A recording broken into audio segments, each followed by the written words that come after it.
So what happened in the month of August in Edmonton's real estate market? We're going to talk about that in this video. So Edmonton was nice and warm, but also rainy, and it was kind of a typical Edmonton summer, let's be honest.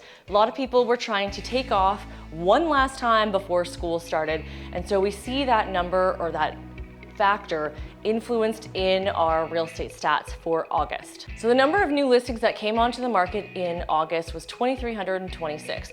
That's less new listings than last month and year over year. That's less listings than the last month over month, but if you take a look at last year, we're still overall higher for new listings, which means we had more listings come on the market this year than we did last year. Now, when you look at the overall listings in terms of how many listings are for sale in Edmonton, right now, 4,886. Now that's everything, including single family and condos.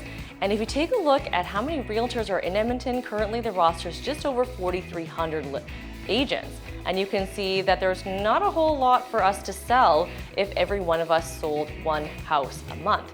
Now, if you take a look at the brand new listings, there's definitely not enough, and definitely you could make sense why some properties are going into multiples while others just sit. So it's very important that you understand the agent that you're working with, because you got to make sure the house is priced properly when you're selling, because it could just sit. This market isn't as forgiving as the last few years, where you could kind of just throw a gas out and hope and pray for the best, and maybe even get multiple offers still, because of the fact that there was such high demand. People were just buying whatever was there because there wasn't enough. Now, there's still not enough inventory, but there's not as many sales that are happening. Now, if you take a look at the last month, we've had 1,600, just over 1,600 sales in Edmonton, which is a little bit over month. And then year to date, we've actually had more sales from last year. So then you say, Melody, well, that doesn't make sense. You just said that the sales aren't as high as last year. Well, there's a lot of factors that are going to be at play here. The first 4 or 5 months of last year is where all the sales were situated in, and then it started to slow down. So that was last year. This year, it's been a lot more consistent. However, we had a very slow first 4 to 5 months this year, and so the numbers don't always tell the story if you're just reading stats. If you're just listening to an agent read stats off and not interpret it for you, doesn't mean the right thing. So it's really important to understand what that stat means. Though the numbers are up, it does not mean we are in a seller's market. However, if you're looking in the price point between $350,000 to $450,000, you will experience very high demand, because that's more affordable. If you think about the interest rate increase and the average person that could afford something, it's going to be in that range or a little bit lower. That's the demand we've seen. So therefore, you're going to have more of a seller's market there. That's why you can't just say overall Edmonton is a seller's or buyer's market. We're definitely not like our neighbors to the south in Calgary that has had high demand since last year and never even taken a breath. That's also why our houses are more affordable. So before I get into affordability, I do want you to note that in August, there was a house that sold for $3.195 million, yes, in Edmonton. I would like your guesses in the comments below as to which house you think sold for that much money. What community would it have been in? Now, the average single family home price in Edmonton is $492,000, so clearly not over $3 million. This is the average price that we have seen, and the increase has gone up by 0.3% month over month and 2.7% year over year. It's not a huge increase, and that's why it's so important to note that if you are looking at selling and you think, I'll just wait a year or two to have the price I want, it's not unfortunately going to go back to the prices of the last few years. I always say, try to disregard the last few years. I know that maybe you might have bought in those years, but that is not a typical Edmonton market.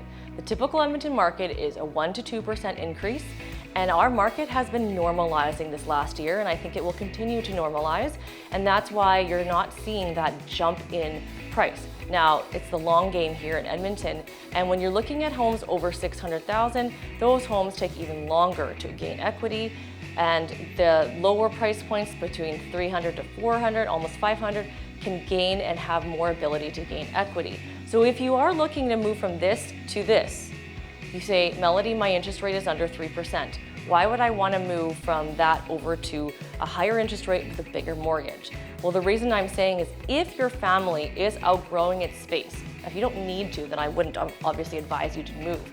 But if your family's bursting at the seams and you cannot fit into that 2-bedroom half duplex or the 300 or the 1,800 square feet, well, that's not true because 1,800 square feet should probably be fine. Let's say 1,100, 1,000 square foot bungalow that you thought was okay. Now you've got 2-3 extra children than when you first bought that house. I know that back in the day, if anyone's watching, you could fit a family of 4 kids in a 900 square foot house, but obviously things have changed. So if you are looking to make that move into a higher price point of $550, $600 or higher, you can negotiate right now. You have time to make that decision. And then what you can do is in a few years, refinance your mortgage when the rates do come down, instead of competing with everybody for that same product and then having to pay more because you'll be in multiples. And also, why multiples? Because the interest rates are lower, now more people are looking. Whereas right now, there's less people. Say anything over 600,000 takes a lot longer to sell right now compared to the properties that are 350 to 450. We are definitely still seeing multiple offers as long as you're priced properly and that you show like exactly as your photos and you show the best you possibly can show. So that is why we think it's so important to have staging done, to price your strategy properly, to make sure that you can move your home quickly. Because trick question, do you want more money or do you want to sell faster?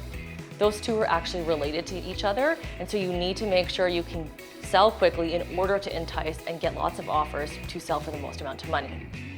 Now the average days on market right now is 44, which is a little bit higher than it was last year. It was 39, but that's not a huge difference. And again, when we were pre-pandemic, we were looking at like 60 days on market was the average. So we're still significantly lower than that. Things are still moving, but you definitely have to be more prepared, and for each agent we have different average days on market.